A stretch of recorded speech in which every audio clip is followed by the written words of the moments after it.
Pengurus Besar Nahdlatul Ulama Yahya Cholil Stakuf menyebut Presiden Prabowo Subianto dan sejumlah tokoh ormas Islam yang diundang ke istana membahas soal keberadaan Indonesia di Board of Peace yang diinisiasi Amerika Serikat. Usai pertemuan ulama dan tokoh ormas Islam di istana, Ketua Umum PBNU Yahya Cholil Stakuf menyebut Presiden Prabowo menjelaskan soal alasan keberadaan Indonesia di Dewan Perdamaian Gaza atau Board of Peace yang diinisiasi Amerika Serikat. Yahya menyebut memahami tujuan Indonesia untuk bergabung dalam Board of Peace dan meminta Indonesia tidak terbawa arus yang justru merugikan kepentingan rakyat Palestina. Menurut Yahya, Presiden Prabowo menyatakan akan memperjuangkan kepentingan Palestina dengan prinsip yang tidak bisa ditawar. Sejumlah ormas yang hadir, diantaranya Nahdlatul Ulama, Muhammadiyah, hingga MUI. Berpartisipasi di dalam Dewan itu untuk membela dan membantu Palestina. Kami memahami semua yang dijelaskan oleh Pak Presiden dengan menitipkan pesan agar tidak mudah untuk terbawa arus yang mungkin nantinya justru merugikan Palestina, merugikan rakyat Palestina, dan Presiden mengatakan bahwa semua akan dilakukan dengan kewaspadaan, dengan prinsip yang sama sekali tidak bisa ditawar untuk menjaga, membela dan membantu rakyat Palestina khususnya di Gaza, tapi juga nanti akan dikembangkan dalam ikhtiar-ikhtiar yang lebih luas sampai kepada rakyat Palestina yang ada di tepi Berat. Abaikan gencatan senjata, Israel terus serang wilayah Gaza. Sedikitnya ada 2 warga Palestina tewas dalam serangan drone di kamp pengungsi Nuseirat kemarin. Serangan drone militer Israel juga melukai banyak warga, termasuk anak-anak. Korban serangan Israel ini dibawa ke Rumah Sakit Martir Al-Aqsa di Deir al-Balah. Hingga kini lebih dari 71.000 warga Palestina meninggal akibat serangan Israel. Israel telah berkali-kali melanggar perjanjian gencatan senjata. Padahal pada Januari lalu, Amerika Serikat telah mengumumkan dimulainya fase kedua gencatan senjata. Fase kedua ini mensyaratkan penarikan tambahan pasukan Israel dari Gaza dan peluncuran program rekonstruksi Gaza.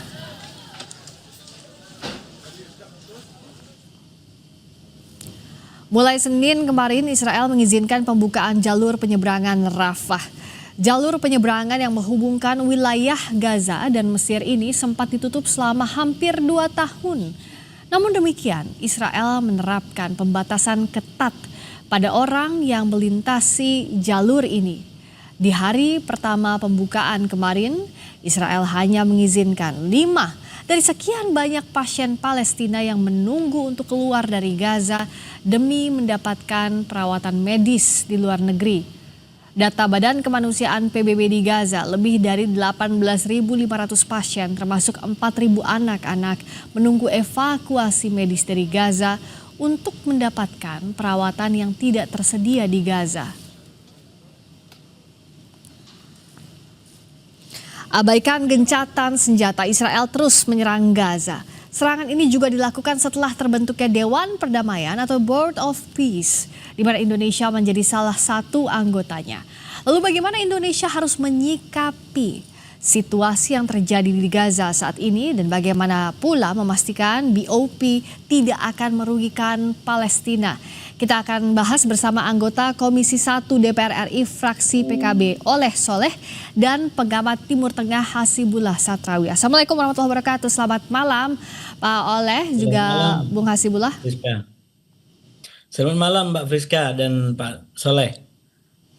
Selamat malam, saya ke Bung Hasibullah dulu.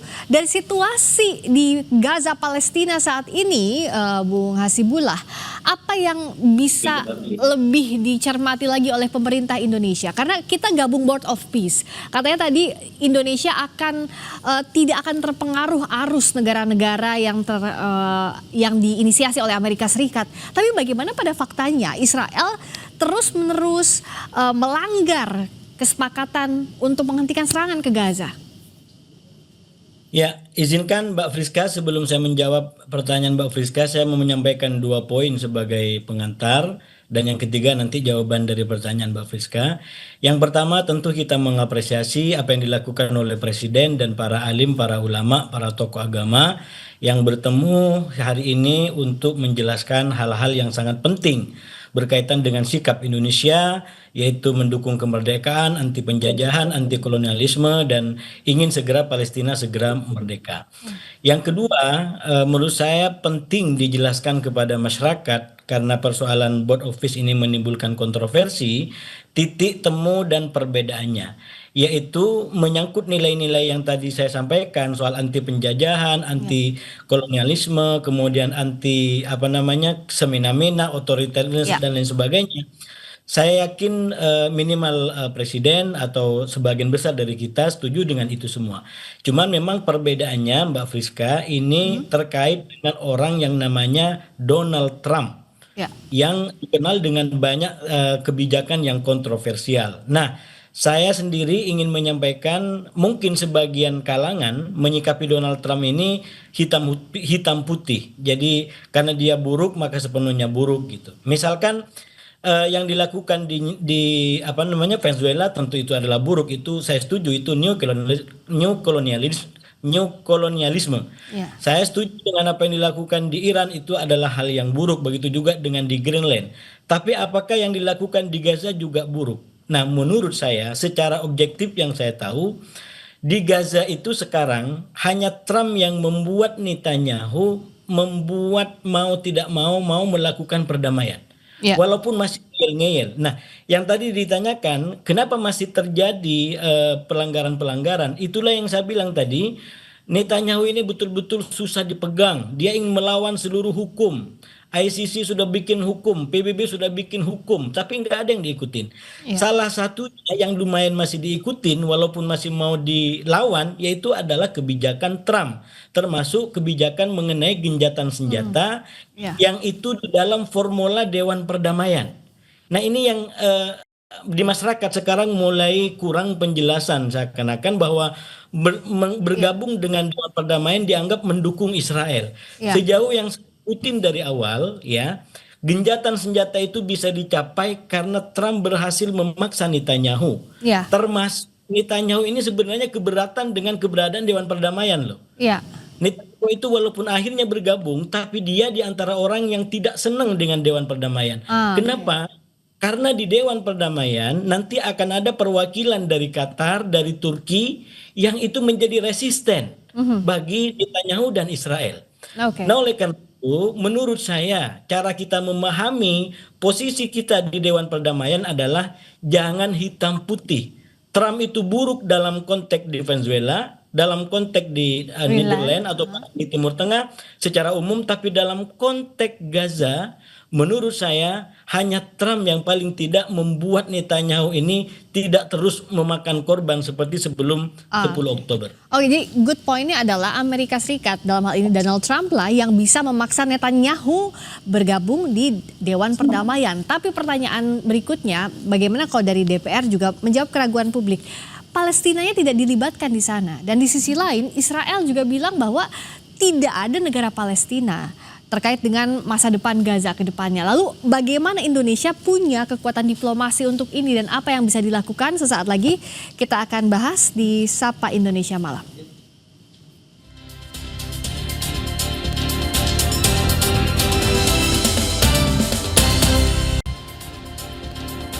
Masih di Sapa Indonesia Malam, Menteri Luar Negeri Sugiono mengungkap Presiden Prabowo Subianto meluruskan sejumlah hal terkait keanggotaan Indonesia dalam Board of Peace pada pertemuan dengan Majelis Ulama Indonesia sore tadi.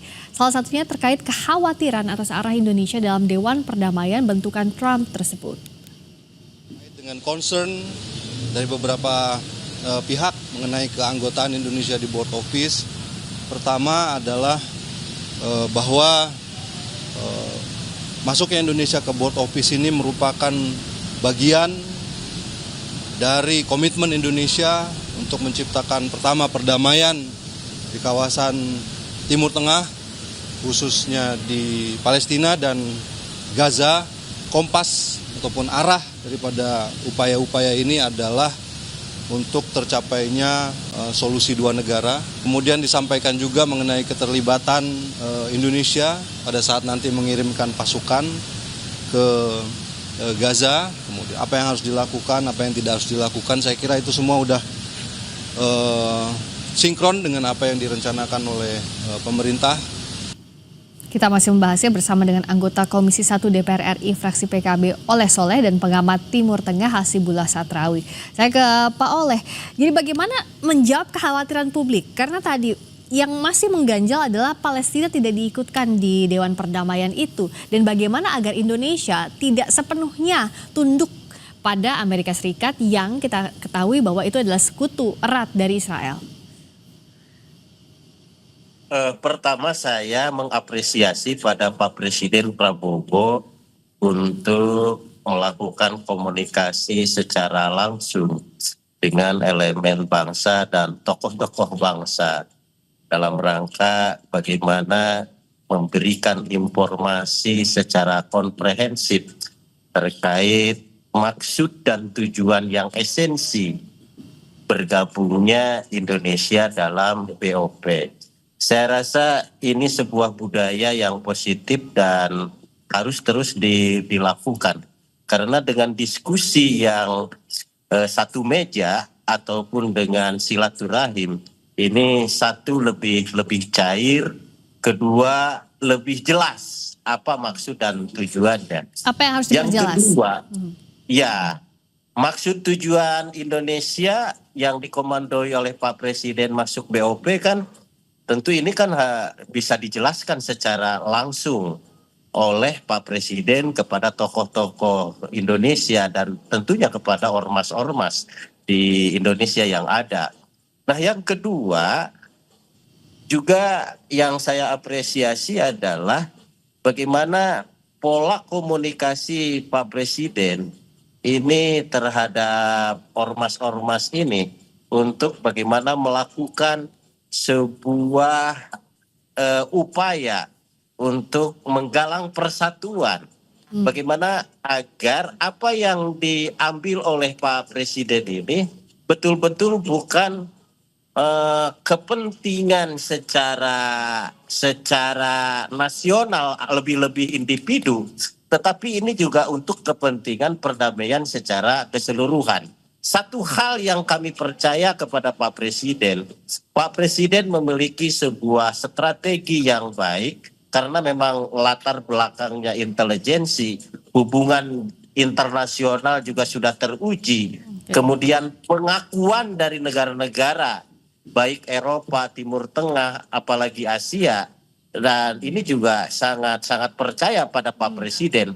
Lalu kita harus percaya juga kepada Pak Presiden bahwa keikutsertaan Indonesia dalam BOP ini betul-betul untuk bagaimana pertama adalah Indonesia terus konsisten untuk melaksanakan perintah undang-undang yaitu ikut menjaga perdamaian ke dunia. Yang kedua sebagai bukti nyata real bagaimana kita tidak berhenti dan konsisten memperjuangkan kemerdekaan di Palestina. Ya. Ada sisi lain tentu kekhawatiran di mana Amerika ini seolah-olah ingin ada quote and quote hal lain dalam BOP ini.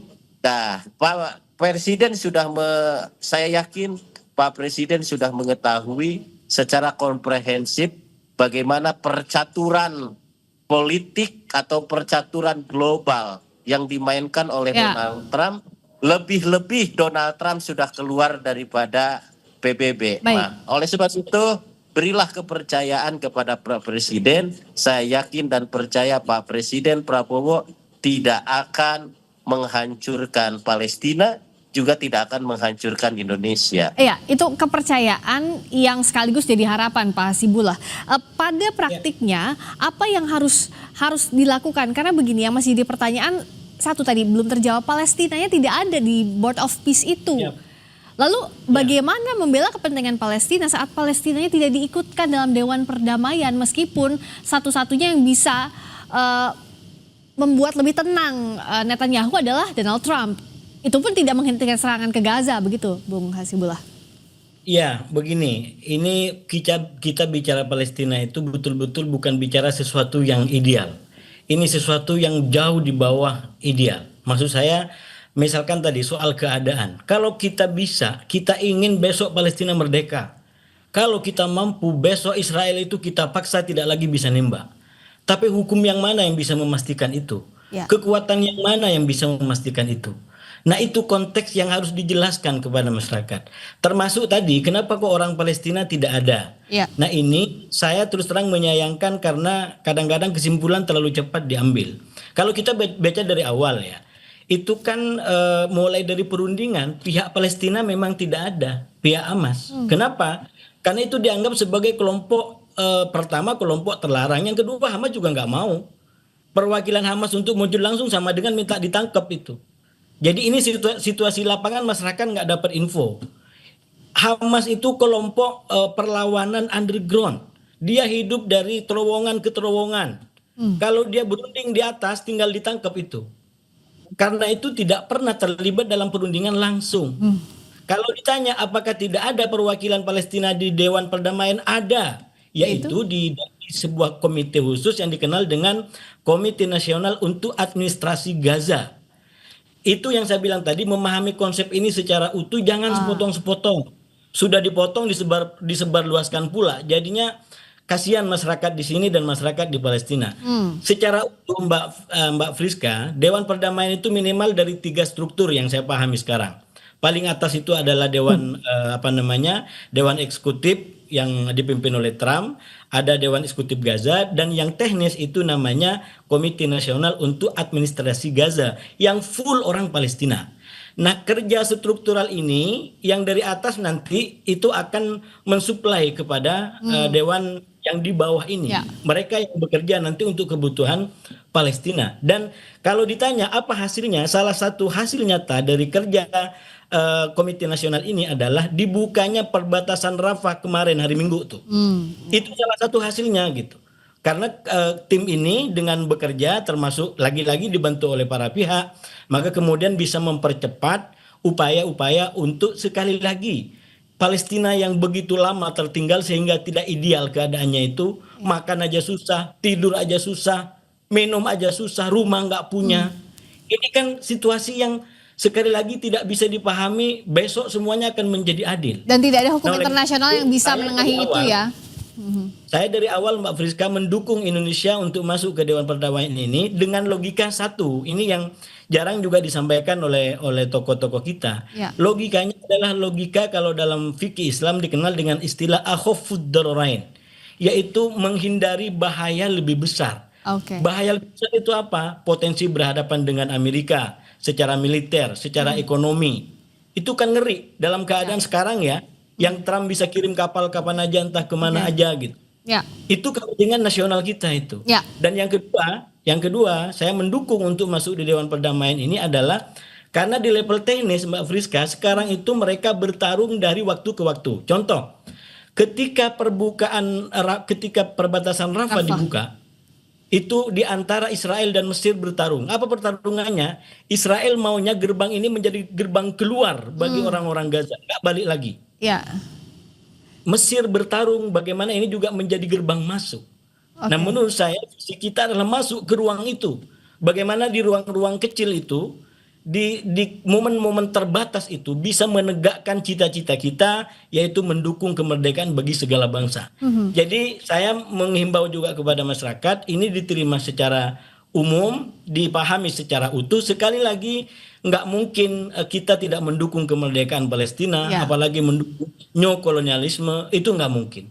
Nah, kalau ada kekhawatiran, nah itu nanti bisa kita sampaikan, kita masuk di dalam untuk melakukan upaya-upaya pencegahan, sehingga yang kita khawatirkan tidak menjadi kenyataan. Dan itu menurut saya akan jauh lebih efektif kita berada di dalam. Ya, tadi Mas Hasibullah bilang bahwa ini adalah kalau kita katakan the best of the worst lah, ya, apa yang bisa kita lakukan sekarang ya inilah yang bisa kita lakukan untuk masuk Dewan Perdamaian. Tapi tentu tadi yang seperti disampaikan juga Bung Oleh, bahwa kepercayaan masyarakat itu sangat dititipkan untuk Pak Presiden.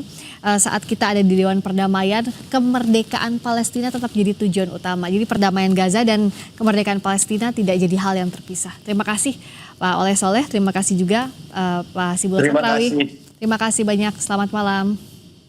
Selamat malam.